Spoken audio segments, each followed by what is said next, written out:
Rick, tell me when they come up the aisle.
Into these hands,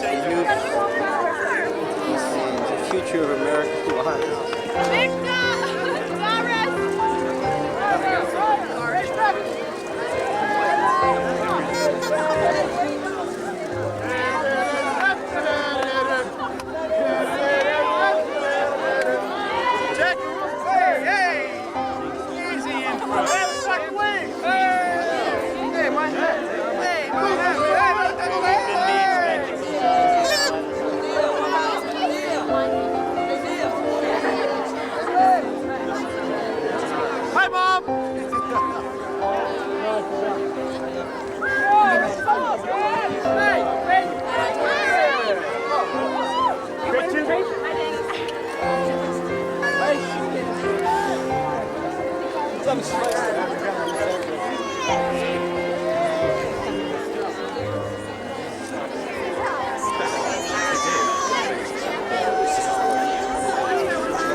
Scalpers. We're selling them outside. Tammy. Scoot up a little bit. Yo, Tam. Lemonade. Oh my God. No, we're not at all.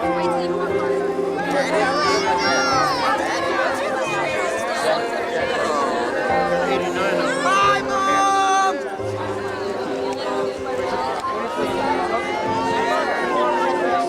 Rick, you think I need to film the rest of this? Film a little bit more. Like when she sits down. I can't see. How can I see when she sits down? I get them all.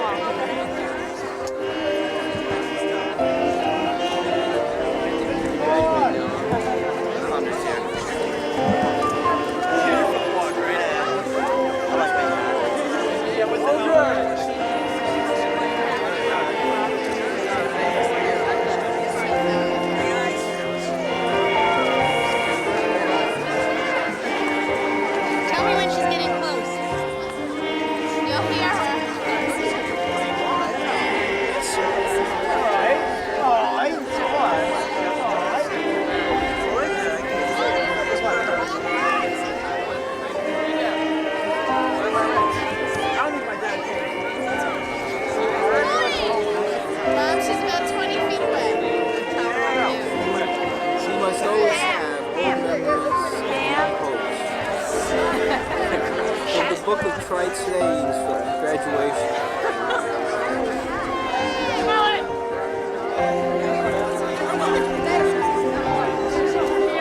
Rick, do you see her up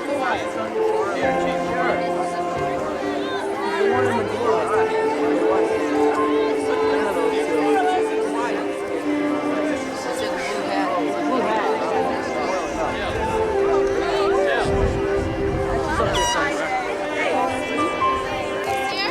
Oh, but right there. I haven't seen her. No. Karen,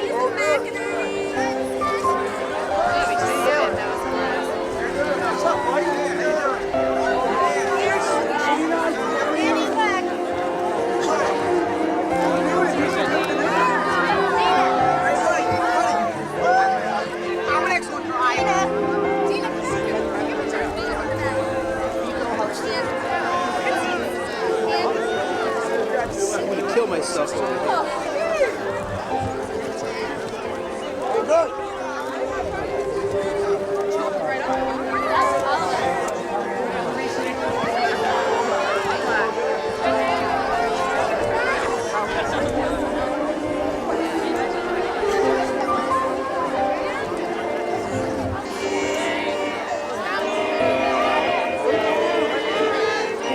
Hey, we could do a good business with this lemonade.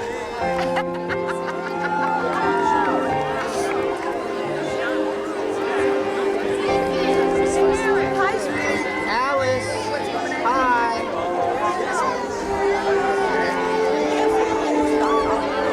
Carol, say hello. He's gonna be on the network news tonight.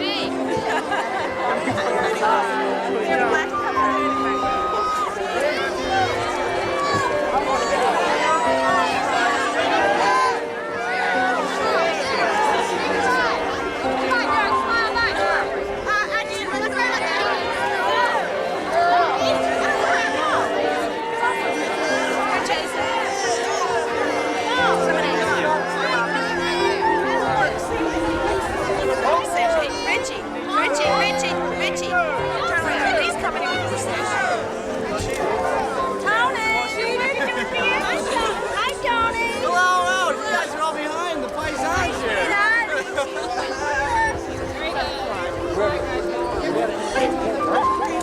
No, it's alright. I'm going to sit there.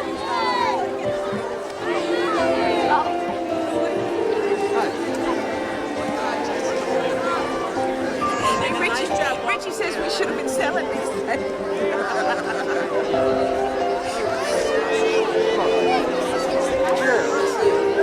A toast, Lee, a toast. A toast to my favorite daughter. One of my favorite brother-in-laws. Where is she in the stands? You got any idea?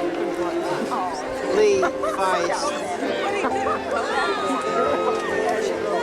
Yeah, if he had a fire, he wanted to throw it to the fireplace. He couldn't find it.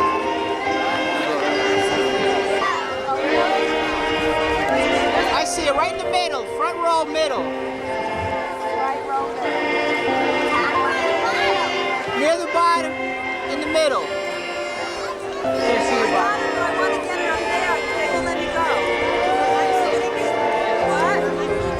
There's the 89. You can see it right now. There's Tammy. I got it. I got one. I have one. Tammy, get up!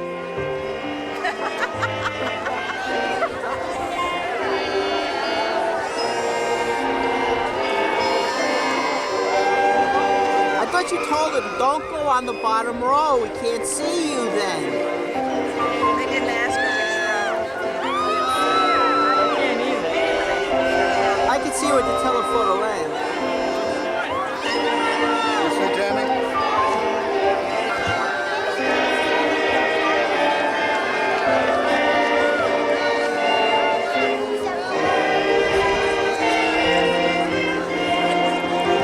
All that we have accomplished and for the opportunity to celebrate. These young people who graduate are your gifts, and we love them so much.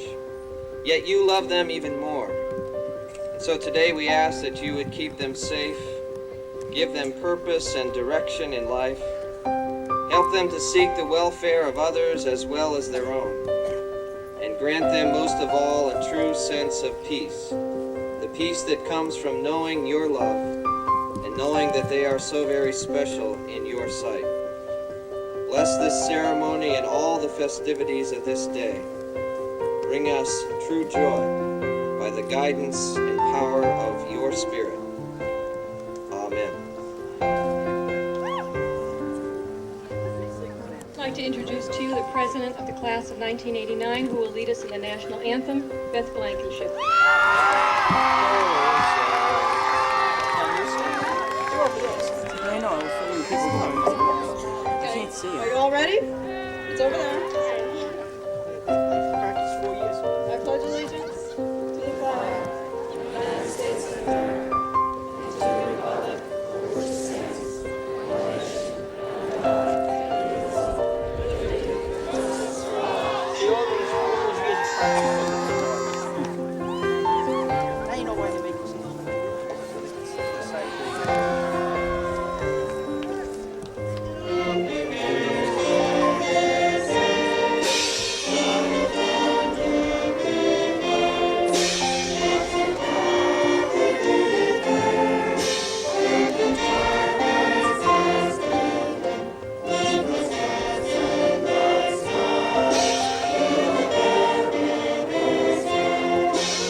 Sanjay Arigari Salutatorian.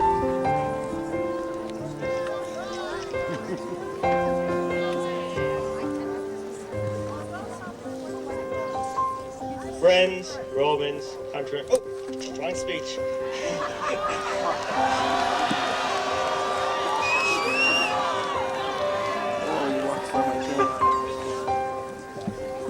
When I think about what we graduates will accomplish in the future, I can imagine great things. In America, we are provided with opportunity, and I know that we will take advantage of that opportunity. Of course, a certain amount of time must be allocated before dreams can come to fruition. It seems to me that by the time we graduate from college and have had a job for long enough to have accomplished something, at the most, 25 years will have elapsed. Therefore, I proudly present my predictions for what will have happened by the year 2014.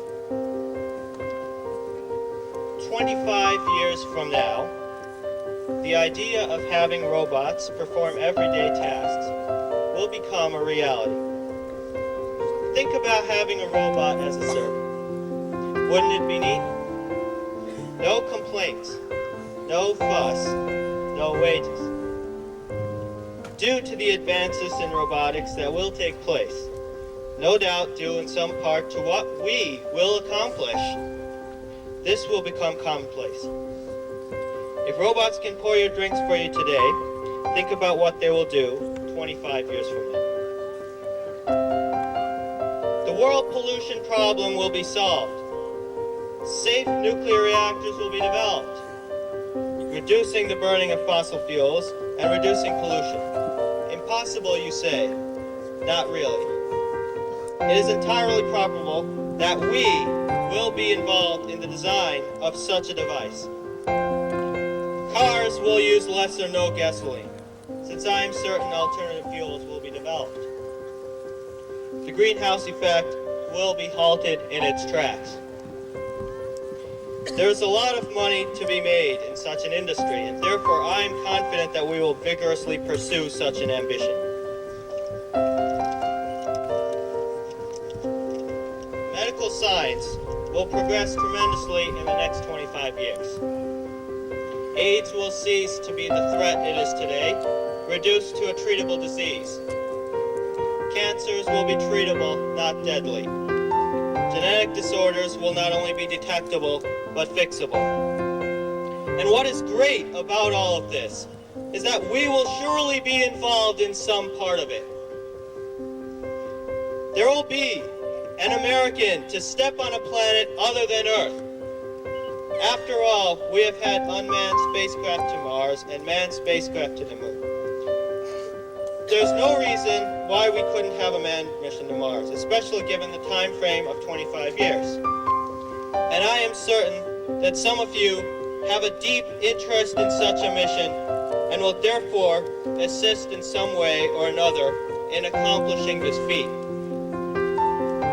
All of this is very exciting. There are no doubt many more changes that will take place that I have not mentioned.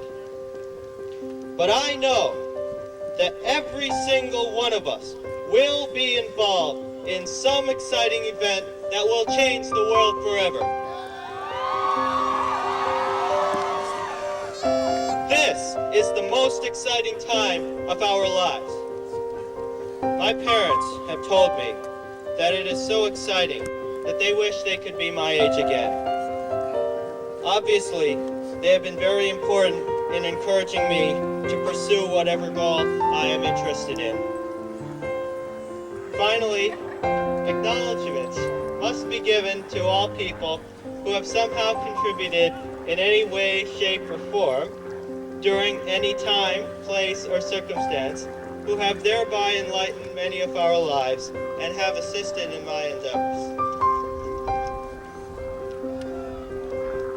Also, I have a couple of extra items to add that we should think about.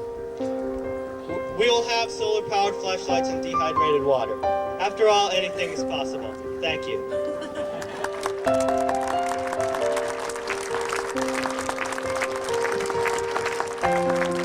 Next speaker will be the valedictorian, Jennifer Johnson.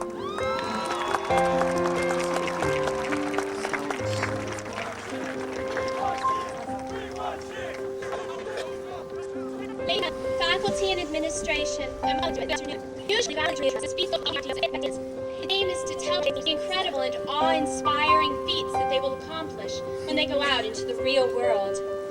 Personally, if a speaker tells me that he is expecting great things from me, it makes me feel as though if I become anything less than President of the United States, I'm a failure. My speech this afternoon will be somewhat different, because I'd like to be realistic about things. The fact is, it's really unlikely that any of us will ever become President of the United States. That's not to say that we couldn't. It's just that odds are, almost all of us will grow up to be average American citizens with nice jobs and families. It's not important what we become. What's important is that we make the most positive contribution to this world that we live in. You will only meet with true success in life if you learn to use whatever resources and abilities are available to you to reach out to those around you. We have an impact on everyone we come in contact with, and it's much better to have a positive impact than a negative one. The other day I went to the supermarket and I wasn't in the best of moods. It was raining, and so it has been so often lately, and I was studying for a big exam. Well, as I stood in line at the checkout counter, the older gentleman behind me started to talk to me just about the weather and various other things. By the time I left the store, I was in a good mood because he had been so pleasant and so friendly. I thought as I left, it's just as easy to be nice to people as it is to be grouchy, and the results are so much better. Little things like that really can make a difference. Often, people who make positive contributions to others go unrecognized and unappreciated. Teachers are among these people. They are given far too little recognition for the time and effort that they have put into our lives over the last 4 years. We complain about tests and homework. We say that our teachers are mean and unfair, that they're too critical and demanding, and that they just don't understand us. But the truth is, our teachers have prepared us for the real world. When you think about it, every teacher in this school, in some way, has had a lasting impression on our lives and has helped to make us who we are. Without them, we would hardly be ready to leave Ridgefield and go out on our own. They have taught us to think, to evaluate, to question, to understand hard work, to meet deadlines, and really, they've prepared us to face the challenges that we will meet in the next part of our lives. My main point is this. We are going to have to make our own choices for the rest of our lives, and we're responsible for them. We cannot always control our circumstances, but we can control our reactions. And it seems to me that it's far better to have a positive reaction and try to make good out of every situation than it is to have a negative reaction and give in to defeat. The positive path may prove to be the more difficult one. It calls for self-sacrifice, commitment, and risk. You must take a chance when you love and care for others. Each of us will make some sort of contribution during our lives to this world, and although it may not be remembered for eternity, if it helps even one person, it's worth the work. The great poet Emily Dickinson said, "If I can stop one heart from breaking, I shall not live in vain. If I can ease one life the aching, or cool one pain, or help one fainting robin unto his nest again, I shall not live in vain." Thank you.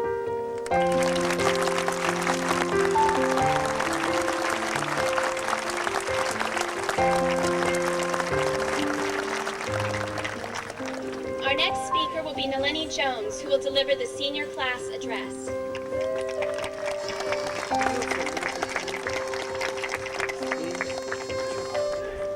I'd like to dedicate this speech to our teachers, particularly those we've had here at the high school. Right now, as we watch our school system in crisis, and many of us students feel powerless to help, I just want to remind every one of you how much you've given us over the past years, not just by teaching us grammar or biology, but by helping to strengthen us as people. I hope we've given you something too, but if we haven't always been able to, then take the speech for whatever it's worth with a lot of thanks. I remember being in awe of 12th graders when I was in elementary school. They called each other by their last names. They drove their own cars. They seemed so huge. I sat in my math class the other day and stared at my friends, suddenly aware that we had grown as big as the giants I'd once admired. I marveled that we had all made it from our kindergarten sandboxes to our high school graduation. If not with ease, then certainly with style. I began to wonder just how we'd made it so far. In first grade, I never imagined myself writing in cursive, or, for that matter, with pens. In 8th grade, having mastered handwriting, I panicked at the thought of term papers. 2 months ago, with all the papers of my high school career completed, I trembled at the idea of delivering a graduation speech. Every time I managed to take one more step forward, whether in first grade, or 8th grade, or now, I did so by taking risks. Our class advisor, Robert Cox, has often told me, "Don't be afraid to be a geek, Nolani." At first, somewhat insulted, I thought he was helping me justify a social position I'd grown accustomed to. Upon further consideration, though, I realized he was trying to encourage me and all of us to take the risks that enable us to succeed. After all, in order to get a solid footing anywhere, it's necessary to pick up your feet. So I tried taking a few minor risks this year. I tried talking to people that used to intimidate me. I tried concentrating more on friends than on classes. I tried playing softball. Not all of these efforts worked out exactly as I'd hoped. The softball game, in particular, was a little humiliating. But for the most part, I was more than satisfied with my results. I owe some of the best times of this year, and some of the best friendships of my life, to risks that seemed insurmountable at the outset. We're all here today for commencement exercises, to mark the beginning of the next phase of our lives. I thought it would be a suitable time to start taking a few more chances, no matter how small they may seem. So I'm up here, in front of all of you, trying desperately to forget how much I hate public speaking. Although mildly terrifying, it's not the biggest risk I've ever taken. It is, however, a start. All of us will soon be in an ideal position to begin taking more risks. Many of us will be in all new situations with all new people. We will not be bound by expectations others have of us, and so can feel free to experiment. More than ever before, we will be in charge of our own lives, with the opportunity to choose the stands we wish to take, the attitudes we wish to hold, and the people we wish to be. I feel sure that if we, the members of the class of '89, take a few chances, we can change our lives, our communities, and our world. One of the most important values I hope to foster during the next few years is one that has grown out of my experiences with all of you.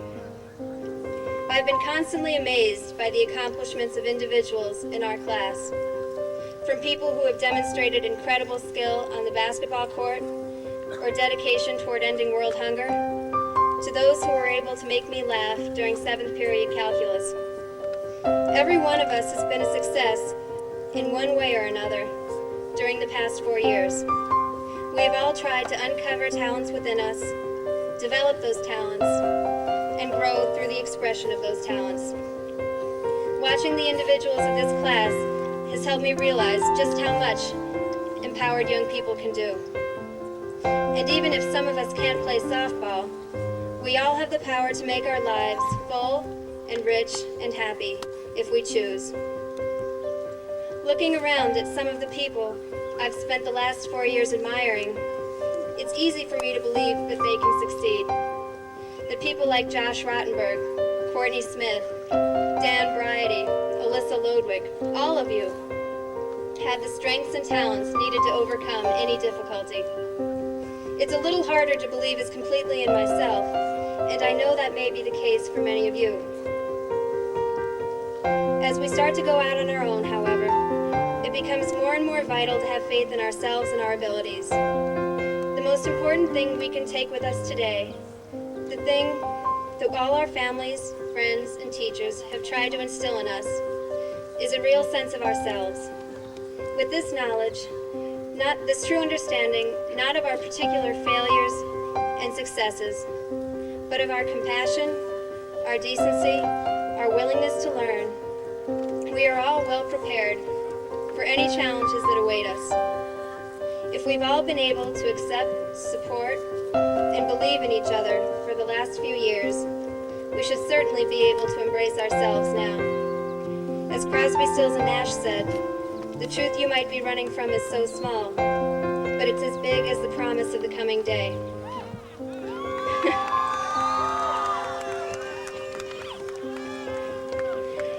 If we hold on to the truth of ourselves, we can all look forward to the coming of many days with great promise. Now, as we prepare to go out in the world, we need to remember our successes here, whether a high score, a school play, or a good friendship.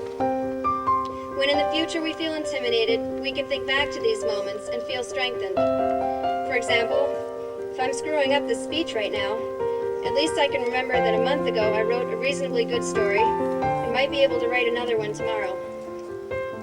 Although we need not and should not rely on the past, it has served to make us ready for new challenges. We also need to remember what true failure is. To me, the only failure would be in choosing not to take any chances, to remain safe and still and stagnant. So long as we try to live by our dreams and not by our fears, we will all succeed, regardless of the outcome of each individual effort. As Rich Cuneo keeps telling me, look where you are now. We've all made it this far.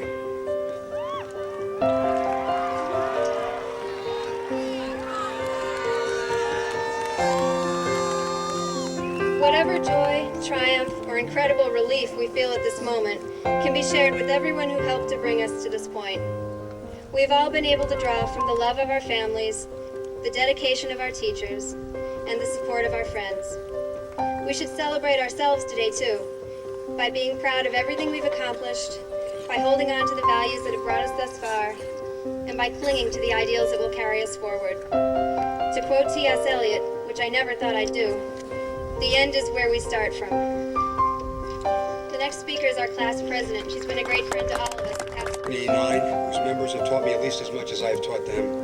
To the entire educational staff of the Ridgefield school system, a gifted group of educators which I shall always count myself proud to be a part of. To my dear friends Jeff Jaslow, Burrow Rowland, Frank Martinelli, and Emma Panja, who have been to me four great pillars of counsel and strength through good times and bad. And to my beloved children, Christopher and Jennifer, who have given me more than I can ever hope to give them, even taking into account the inflated costs of a college education. Colleagues, members of the Board of Education, members of the administration, invited guests, friends and relatives of the graduating class, and most significantly, members of the class of 1989. I am deeply honored by this opportunity to speak to you today. When I was asked to deliver the commencement address to the class of 1985 4 years ago, I assumed with good reason that it would be a once-in-a-lifetime experience. Now you have made it a twice-in-a-lifetime experience. And while I am touched beyond adequate expression at the honor, I am not certain that I am up to the task. You see, I threw everything but the kitchen sink into that last speech. And I was, at first, somewhat at a loss as to what to say to you today without repeating myself. But in the last few weeks, I've tried to observe what your interests and concerns have been as you approach this valedictory. And I hope that my words today, if of no cosmic import, may at least carry some personal meaning for each of you as you head out to make life your own. Before beginning my words to the graduates, however, I would like to address a few comments to my teaching colleagues. both those in attendance and those who could not be here today. First, I wish to address myself to my 26 colleagues throughout the Ridgefield school system who were laid off last week due to the budget cuts. You are and will remain our colleagues, no matter where you go or what you do in the years to come, because we have shared the almost mystical bond of caring for the future. Some of you I have never met. A few of you, like Vilja Jans Urban, I've known since you were kids yourselves in the Ridgefield school system. If I could, I would reach out to ease your pain today. You have given up your youth in the service of other people's children, and there is no calling more noble or valuable, no matter how some in our midst may seek to denigrate it. Unfortunately, you have become casualties in the struggle of a community at war with itself. And as with all such conflicts, there are bound to be even more casualties before the forces of light and reason win out. Small consolation though it may be at this moment, however, you must know that those forces will ultimately emerge victorious. To my colleagues who remain in this struggle, I say, let us be strong. Let us be determined. Let us declare to the forces that are presently marshaled against us that they may rob us of our jobs, but not of our dignity unless we let them.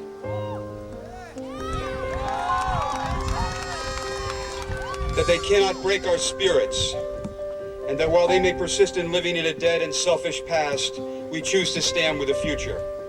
A big, bright part of that future is sitting over there. One of the best educated classes ever to graduate from this or any other public school system.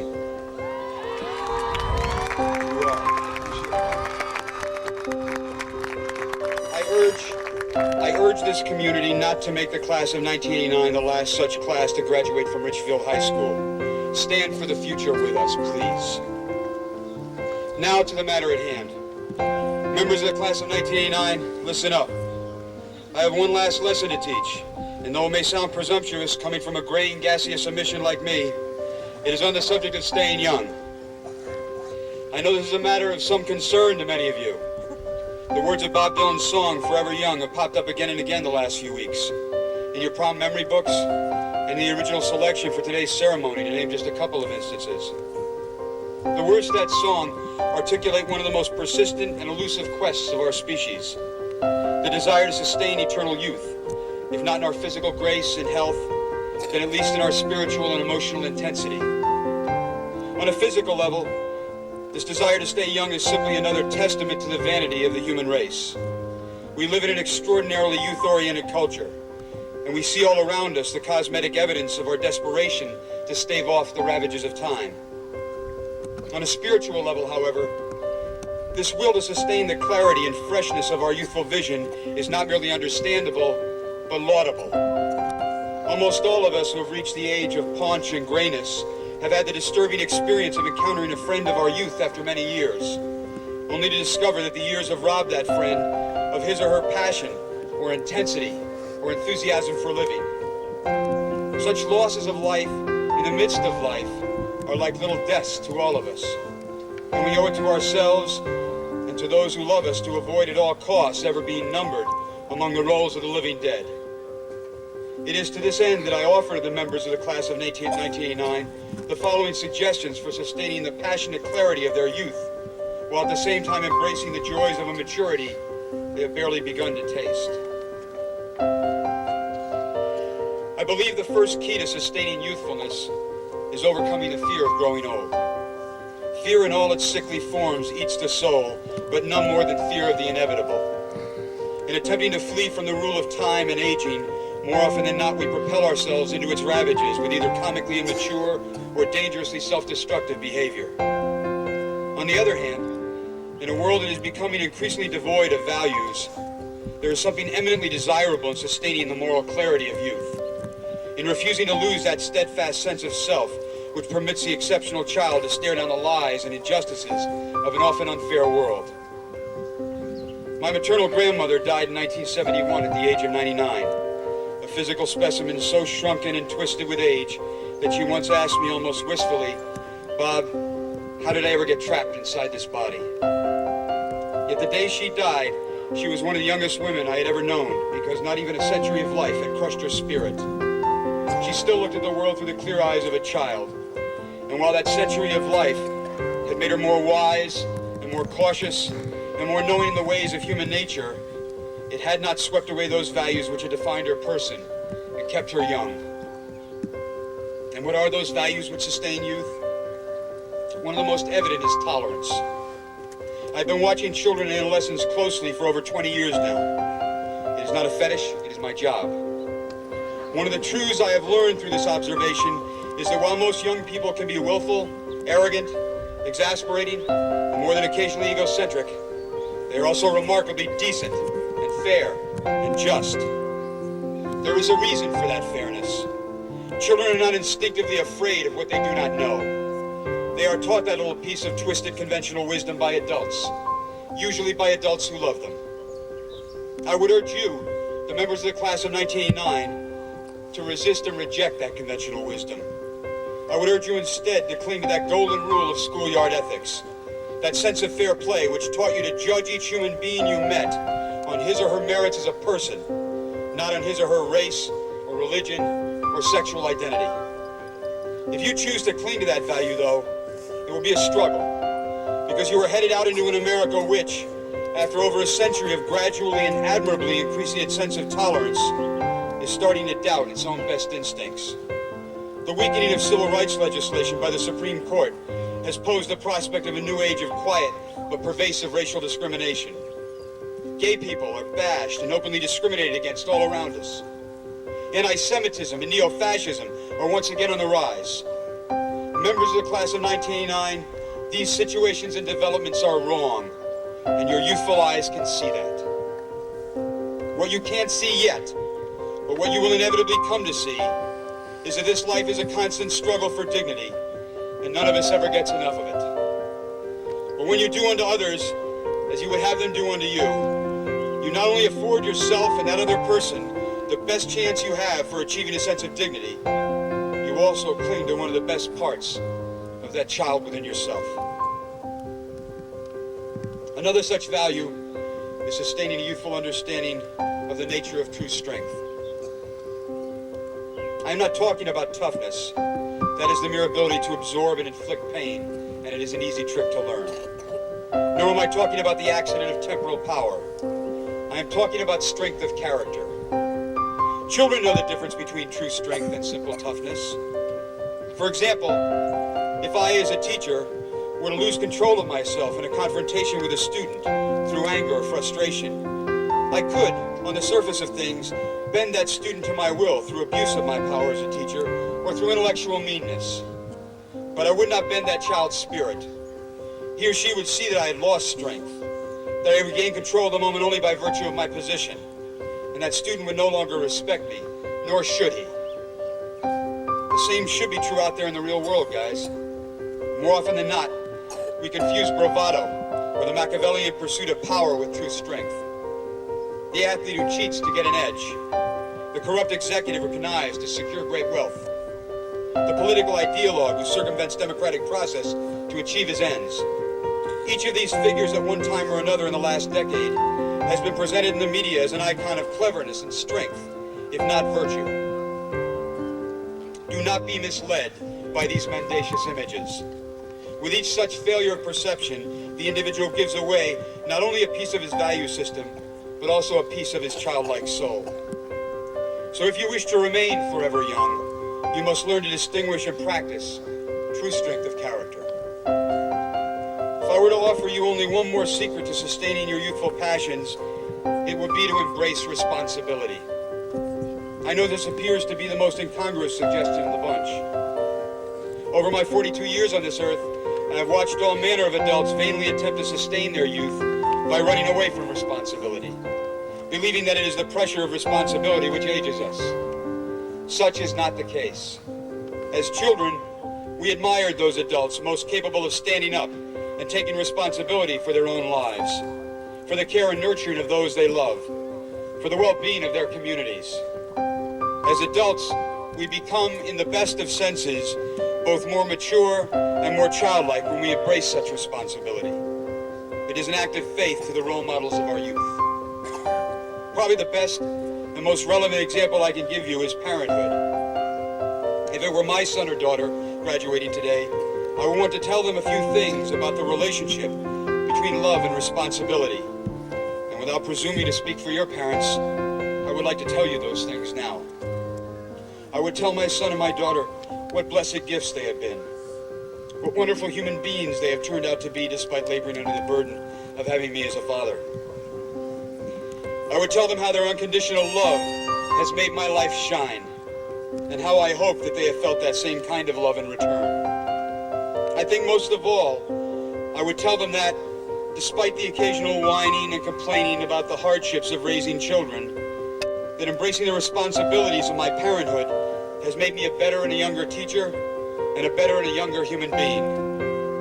As I said, members of the class of 1989, I would not presume to speak for your parents, but I do believe that many of them would tell each of you the same, and probably will, if they haven't already.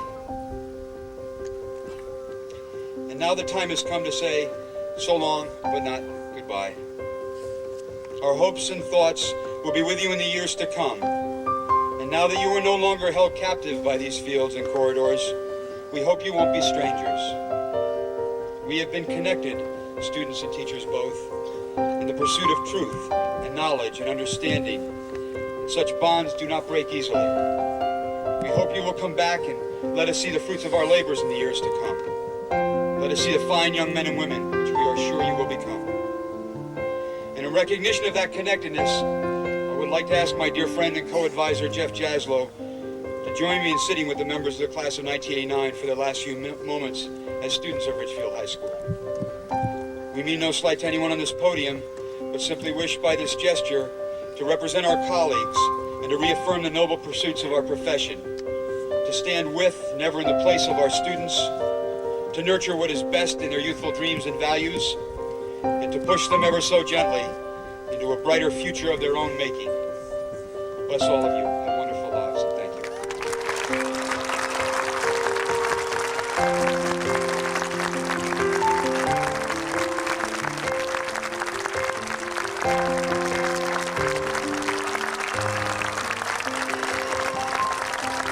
We're all going directly the other way. The only comment I would add to Dickens' introduction to A Tale of Two Cities is it was a time when educational excellence was espoused. It was a time when educational programs were eviscerated. Certainly for the class of 1989 it is the best of times and the spring of hope. They have everything before them, and they are prepared. They have met the challenge of 13 years of education. And by the way, I like to translate that into 4,800 hours here at Ridgefield High School alone. And their time with us has been productive. Let me introduce them with a profile of the class. 90% of the class of '89 plan to continue their studies by attending college or technical schools. When asked about school acceptance, more than 50% indicated that they gained acceptance into the college or technical school that was their first choice. 54% of the class participated in athletic teams at Ridgefield High School, many playing during more than one season, and playing very well. 24 members of the class earned the honor of being named Preliminary Scholastic Aptitude Test Commended Students. 4 members of the class were National Merit Scholarship finalists. 51 members were named to the National Honor Society, and 49 were selected as recipients of Presidential Academic Fitness Awards. 22% of these students participated in our music program, while 34% became involved with the performing arts. Members of the class of '89 have received awards in art from the state of Connecticut and the Connecticut Art Association. 14 seniors plan to major in art and architecture. These seniors have been busy in both helping others through their fundraisers and volunteer work, and in broadening their awareness of other cultures through the study of foreign language and travel. Members of the class of '89 participated in Just Say No, the Fast for World Hunger, the Special Olympics, Safe Rides, the Cancer Society, the American Red Cross blood drives, and they gave over 500 hours to our value program that has as its objective service to others.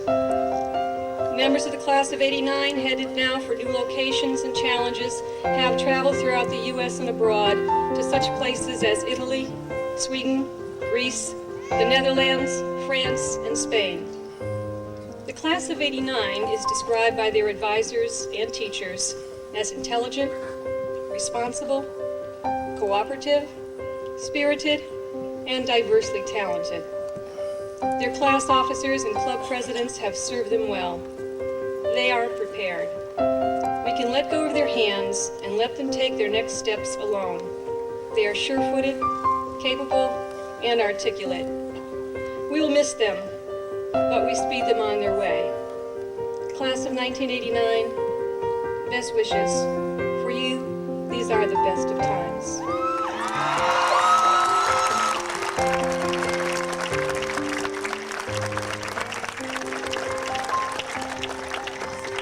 It is now my privilege to introduce to you Mr. Joseph Laney, Acting Superintendent of Schools.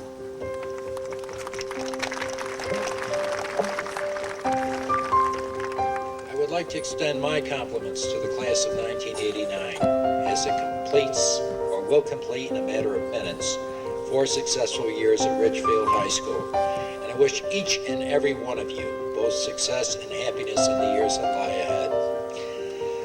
Mrs. Baldwin, I hereby certify that the members of the class 1989 seated here before me have met the graduation requirements of the Ridgefield Board of Education in the state of Connecticut, and it is my distinct privilege to present the class to the chairman of the Board of Education for the awarding of diplomas, Mrs. Mary Ann Baldwin.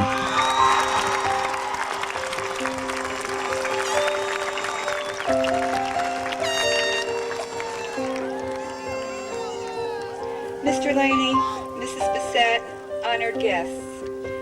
On behalf of the Board of Education, it is my honor and my privilege to receive this class for graduation. Ladies and gentlemen of the class of 1989, it is with great joy that the members of the Board of Education congratulate you on this glorious day, which marks the culmination of your Ridgefield High School careers. And it is with unbridled pride in your outstanding achievements in academics, in the arts, and in athletics that we send you on your separate ways to pursue your dreams and face exciting new challenges and adventures. You have proven yourself to be a class of doers and achievers, a class with a magnificent zest for life, a delightful sense of humor, and at the same time, a class with a serious sense of purpose and responsibility. You are a uniquely special class indeed, and as you leave us today, we are filled with a multitude of hopes for each of you. We hope that you will face life fearlessly, and that you will meet its challenges with intelligence, determination, and passion. We hope that you will continue to dream your dreams, and that you will pursue them with all the vigor of your youth. We hope that you will live your lives with honor, decency, and integrity, and that your days will be filled with happiness, satisfaction, and love. And finally, we hope that you will reach for the stars, and that one day you will find that you are holding them in your hands. Goodbye, good luck, and God bless you. And now, for the moment you have been waiting for, come and get your diplomas.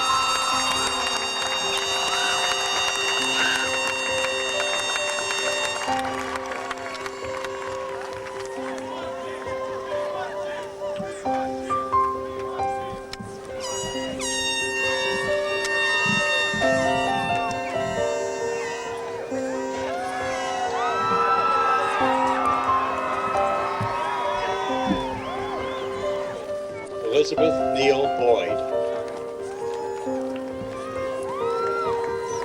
Britt Christine Hartman. Jean Kelsey. Beth Ann Blankenship. Samantha Coffin.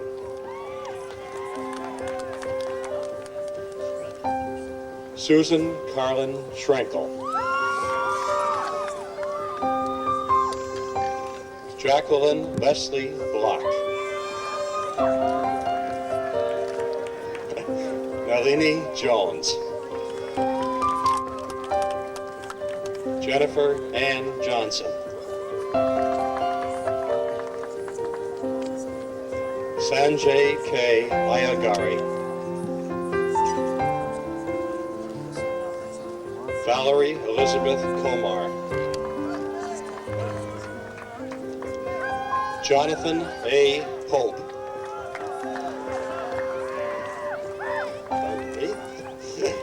Brannon Badeau. Kelly Allison Smith.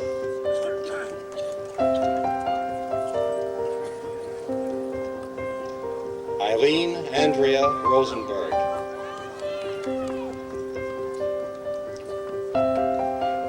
Mary Victoria Rowley.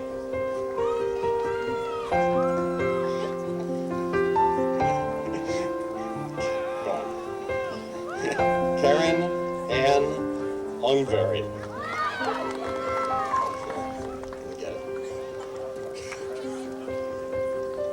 Marion McElroy.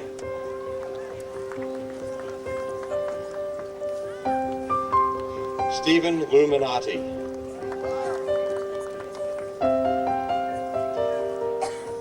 Jacob Dylan Stroll.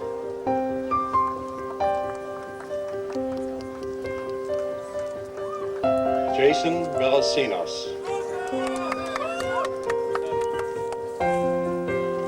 Kathy May Brunel. This is gonna get tired of walking back and forth. Ethan Allen. All right, Ethan. How's the furniture business? Nicole Mary Beck. How's the beer? Mike Benedetto.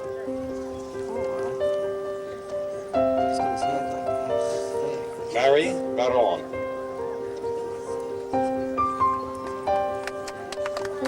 Christina Maria Andrews. Nancy Lee Andreessen.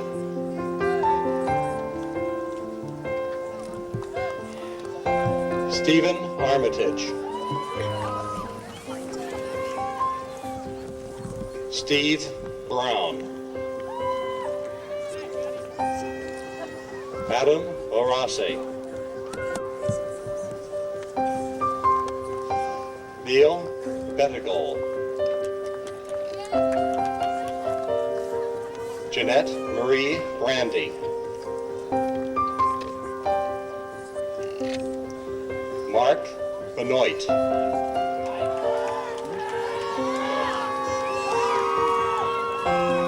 Tara Elizabeth Beck.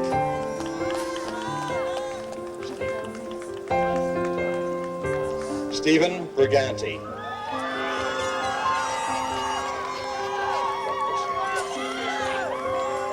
Christopher Cassidy. Peter Caffarelli. Charles Jason Bonini. Peter Gerald Brady. Cricket Murphy.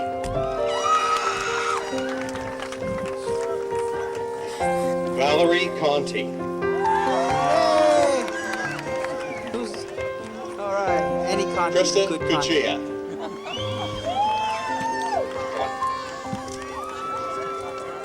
Pamela Beaudry. You see her coming up here? Scott Andrew Herlick. I'm afraid I'm gonna run out of film. Well, it's like... Whoop. Ooh. Melinda DeLeo.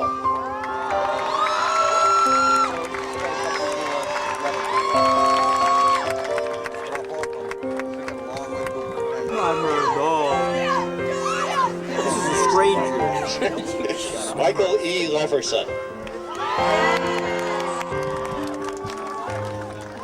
Tracy Ann Hausberg. Thank Thank you. Richard Kenneth Hackett Put you on the II. 6 o'clock news. It's a great elbow, Lee. David Edward Bishop. Neil Bradley You gotta make a Brunetti. decision. You want a still or you want this in live? So, well, don't get in my Victoria way. Elizabeth Farah. I'll just have to push you down. Samantha Claypool. I'm gonna get up when she does. Heather J. Edwards. Nicole Playa. Victoria Page Hackett. Jonathan Crabtree. Cheryl Lynn Howard.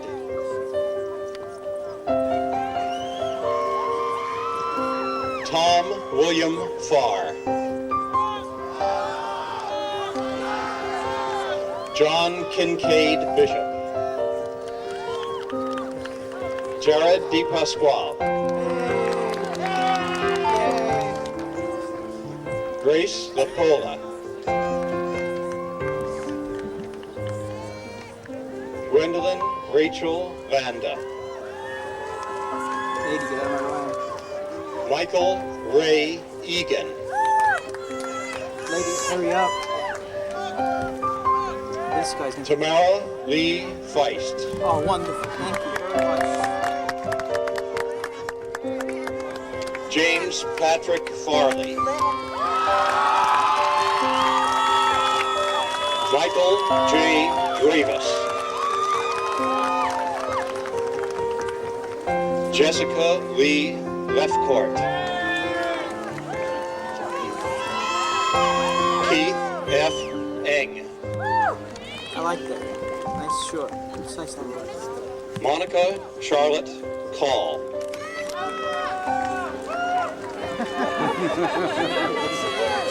R. Douglas Hecklinger. Pamela Eppolito. Christopher M. Weber. David J. Levy. Matthew Lucas A legend in his own time. A legend in his own mind. Of course, I go about an icon. He served the purpose. Richard Panda. Thank you, sir. I feel in your belly more than anything else. Courtney Megan Smith. Castle curtain has been completed, and this concludes another graduation of Ridgefield High School, class of '89. Simpe Fideles, and all that other Latin stuff. And now I'd like to introduce... We have very broad shoulders. You still have broad skin. The eye boy.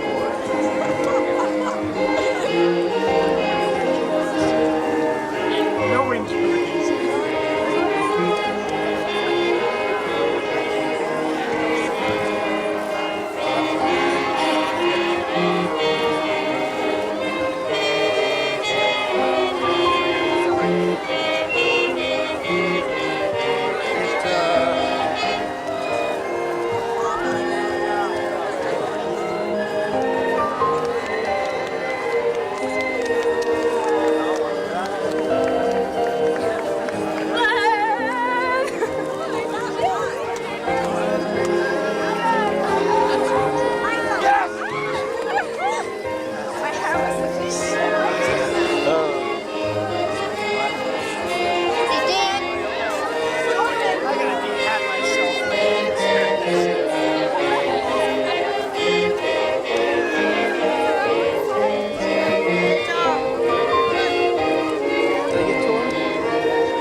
Yes, Tammy. Hi, 6 o'clock news tonight. Yeah, it is. No, it's not. Please don't ever say that again. What? Tammy.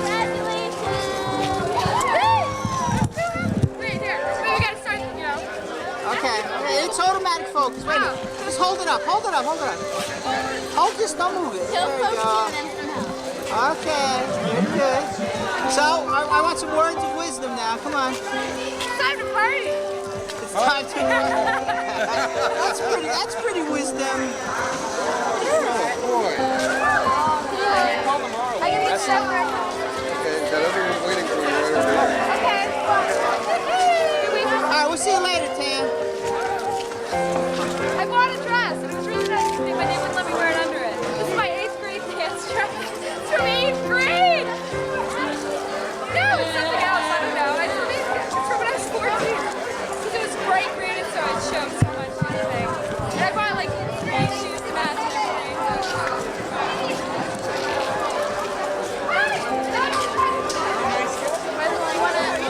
Let's go. Come on, we go. You ready? Are you going back to the house? Where's everyone? No, we're gonna just sit out here in the garage. He's a killer. There's Sparky, the killer dog. Hey, Joe, bring the packages to the living room.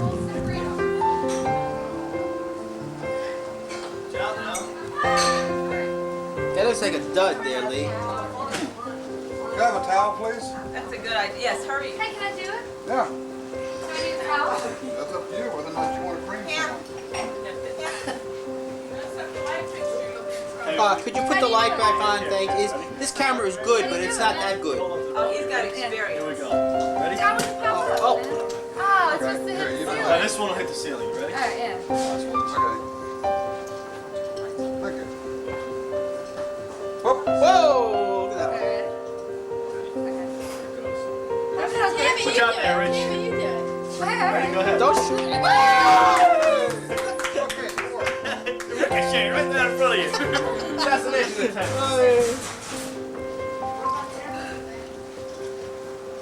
Hey, is this a good Aussie? Martini, you're asking the best. Rick, She cracked the ceiling. really? I swear to God, she cracked the ceiling. Move it. Congratulations. Where? He cracked the ceiling. Get out of here. Yeah. Get the hell out of here. He's got the cameras on the Yeah, man, that's it. I got photographic evidence. She cracked the ceiling. She cracked the ceiling. All right. Same idea. Contacts. I'll grab some champagne and come on in. Everyone grab Okay. champagne. Champagne. Right in the living room. Champagne? You want to open it? I'll do. You get it all. Honey, the way give up me there, one. then I'll Pass it out here. pop it. I need another champagne. Champagne. Grandpa? You're the pro here. Up. Ceiling again or what? Huh? Sailing again or what? Got any? Yeah, we'll let Tammy pop the Yeah, ceiling. okay. This is for this 1 minute over here. I got it. We don't need it right now. Here we go. Grandma and Ready? Grandpa? wait a minute, Jesse. If they don't have one, they still full. Huh? Grandma doesn't have a flavor to it. Everyone, do you I'll want have it. one? I need one. Here we go. Watch it. Watch it. Oh, sure we got that. Don't shoot it at the camera. It's gonna. No, don't do that anymore. Okay, now it's ready. It's ready. No, what are you doing? It won't go up, man. Yeah, it will. Yes, it will, man. Hey, I'm afraid. No, I'll be good. No, please. I don't deserve this. Wait. Oh Alright, man, done. Well, you got one. Very. That was a tough one. It wouldn't move. David, my turn. I can have your attention, please. Yes. Wait, I'm waiting for Keith. He was busy. I like the McDonald's. I'd like to propose a toast to the most unusual young lady it's ever been my experience to know. After 19 years, not one time has she ever caused her parents any worry or concern. At 3 o'clock in the morning on the beach down in Florida, we weren't worried because she says, "Don't worry about me. I'm 12 years old. I can take care of myself."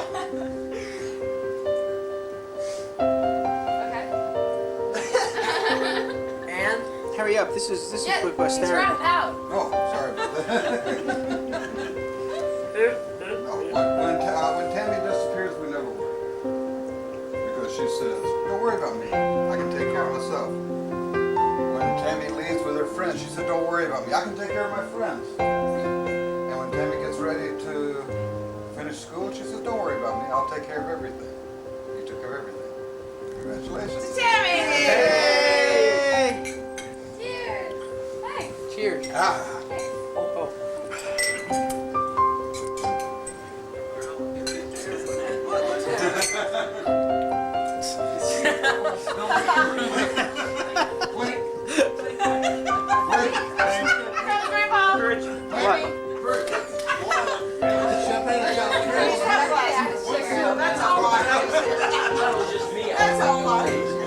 Thank you.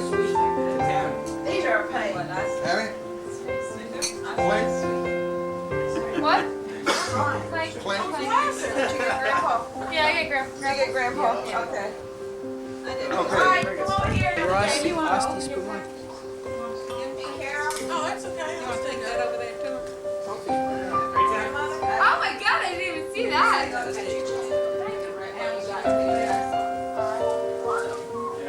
Here. Oh, you're second one? No, man, that thing's heavy. The World Book Encyclopedia. Yeah, it's the World Book Encyclopedia. You have I the told you. receipt, right? Yeah. The World Book Encyclopedia.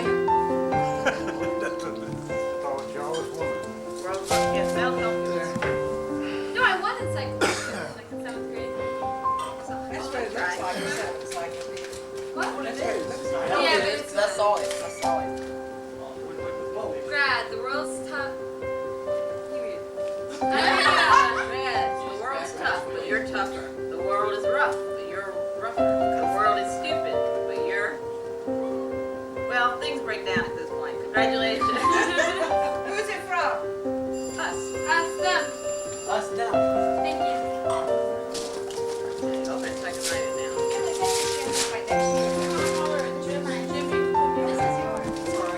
I'll take it. Britannica! No. Wow. Is it the same thing? Box? Well, I don't know. I took it loud. That was just a box I put it. No, I know. Wow, it is. I got a box. You got a box in your box. You got a box. Oh, Tim. Oh, this is great. Yeah. I needed something for college. What do you got? Thanks, I can. All right, you got a good box. This doesn't work. It does. No, the box works.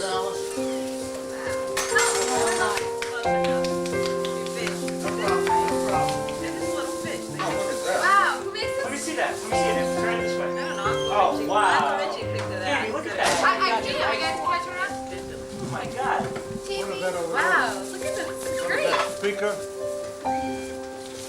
It's got 2 speakers. There's So you can move them around the room. Radio and Tammy, that is great. It's got a digital tuner too. Yeah. oh, that's wonderful. You can carry it. Yeah, this is great. Oh, thank you so much, Alice. You're welcome. Enjoy. Thanks, Very nice. Thanks, Matt. Thanks, Chuck. Thanks, Mark. Thanks, Trevor. Thanks, Sam. Yeah, go put it on. Wow, that is This is awesome. It's incredible. It's really nice. There's a cord in it. You can plug it in the wall too. I don't know. I haven't opened anything else yet, Jim. Double take it from the other side. Right over there. Oh, that's so sweet. Nori from the store. serious. How much from the store? Somebody Two minutes ago. Somebody wants to sell something. Socks or stocks? I need some socks. No, I just told you that. Why didn't you say something? I'm only kidding. I play some. What? It's from the store. Store. Socks? What?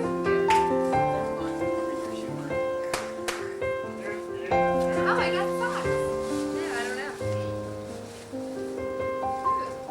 Miss Steve Jasmine, very silky body lotion. Ooh. Smells nice. Smells nice. Smells She sweet. said, tell Tammy she don't like it. She might want to take it off. Oh, she does. This is sweet though. What would you call this? She has a nephew, isn't it?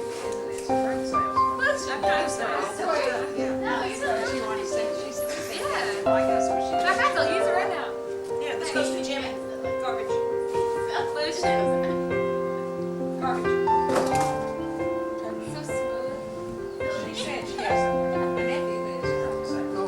Rub it on all over. Wait. Wait, that's not Miss. Cancel that. Whoa. So what's your Did you? Oh, you wrote that down? Hurry up, next one. Here, I haven't got that much film. Sorry, you can stop.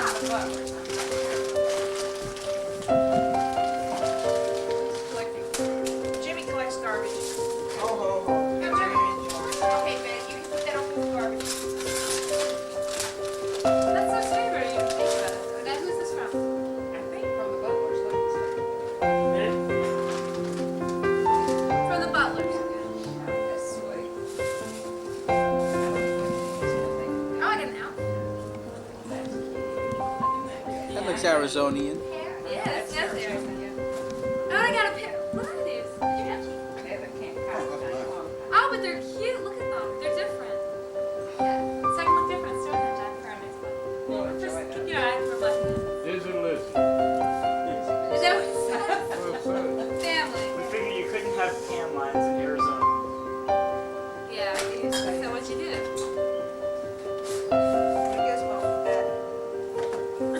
One of Dad's gizmos. What is it? A face tanner? No. Is there Not really. It's to tan those parts of the body. It's a line tanner. It's a portable sun tanning machine. It's a line tanner.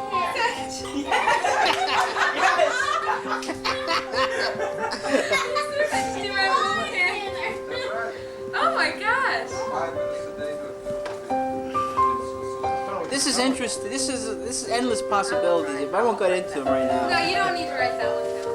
We need a box for them. Here's a little thing. Never think of it. Remy only tells have me to that. get Oh, I got my glasses.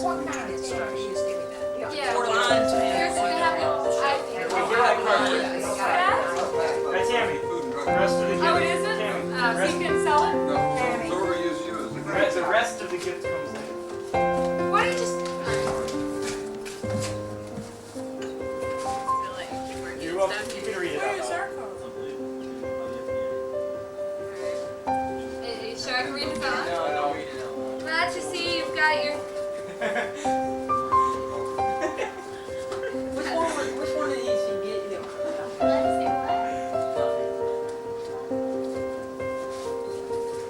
I never thought I'd see the day.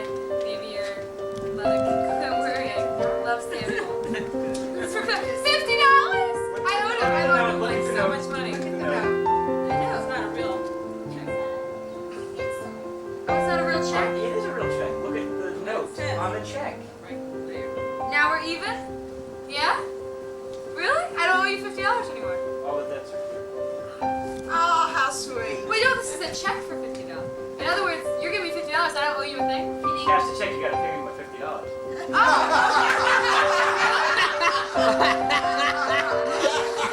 Are you serious?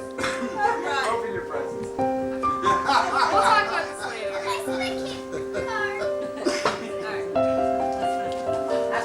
Grandma, Grandma? You don't have to fill this whole thing on this. Our best wishes for your graduation.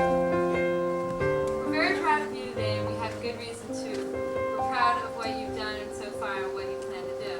And we're hoping in the future that you'll go right on from here to success as well as happiness through every coming year. Love you.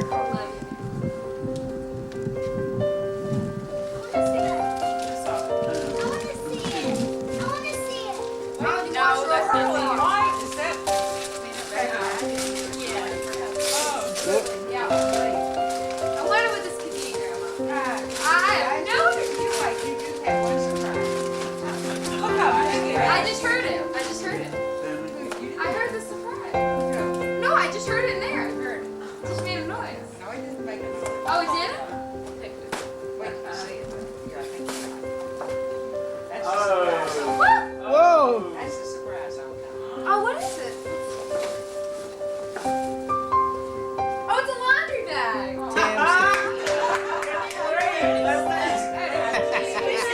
Grandpa, did you do this? I got a Tammy Stern stuff. I love Arizona. Have a nice day. Bye, Grandpa. XXXX. They can cut legs in it. You could wear it like as a tunic. The tunic party. You go to your first tunic party. Toga. Oh, it says too on every towel. You don't have to worry about them misplaced. Yeah, these are the colors they want. Tammy. Oh, wow. Oh, and they're big and soft. Oh my goodness. Thank you. Now nobody can steal your towels. Okay, here's one more. You got the Just got a card there too. from Lee? No. This is Tammy.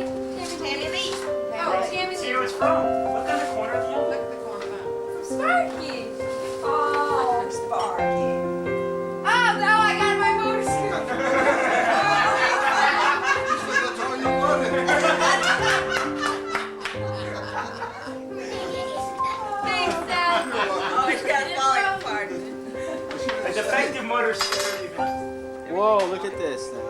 It's too small a card for. Read the front of the card. Show Uncle Richie so you. Graduate, stay as cool as you are. Ah, look at the motor scooter. Wow. You go so far. Happy graduation. We're proud of you. Love, mommy and daddy. Open the duck. Open the what? The duck. Oh, the duck. Open it up. Ooh, does this mean something? It's cat. It means money. I can buy a motor scooter. Oh my gosh, wow. She can't count up that high. 7. What's after 7? 7. Yeah. Is this all? Is this from Sparky? Oh, this is from Sparky. I use Sparky. My daughter's my money back. Is this real? Is this real? No, it's play money. I just got good connections on the ground. Well, the only thing is, Tam, you know, W.C. Fields is on it, so. Who's on it? What picture is on it? I have no idea. I've never seen Look at it. Tell me who it is. Franklin. Okay, it must be good then. It was a mistake. Oh. Just watch out there, you still get green ink on your fingers. Oh my god! So is this, I can put this on my motor scooter. Is this for a motor scooter? Yes. Yes? I'll even get a helmet, I promise. Oh, it's fit. Well, I'll get a helmet. Yeah. Oh my god. Wow! What a graduation. What a difference. Blockbuster video. Okay. I'm sure glad we didn't have the motor scooter to carry out. Well, should I get it when I'm out there? Get it when you're out I don't want to put it somewhere. there. Get it when you're out there. You're graduating. Does Ripley know about this? Ripley, who got Ripley's this? Believe It or Not. Oh. Yes, I think that out. We wish you the best and everything. Love, Justin, Jimmy, Uncle David, and Andrea. Oh, you can need Oh, that. that's so sweet. For my parents. Wow. Thank you.